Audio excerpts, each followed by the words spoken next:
Hello, today in this tutorial I'm gonna show you how to interface SD card module with Arduino and also how to read and write data through this module. So let's get started.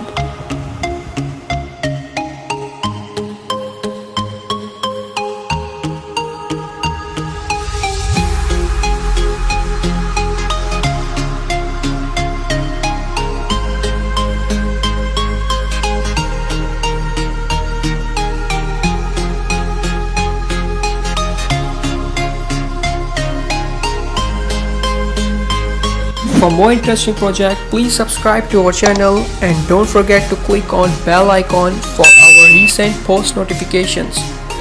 Let's get started.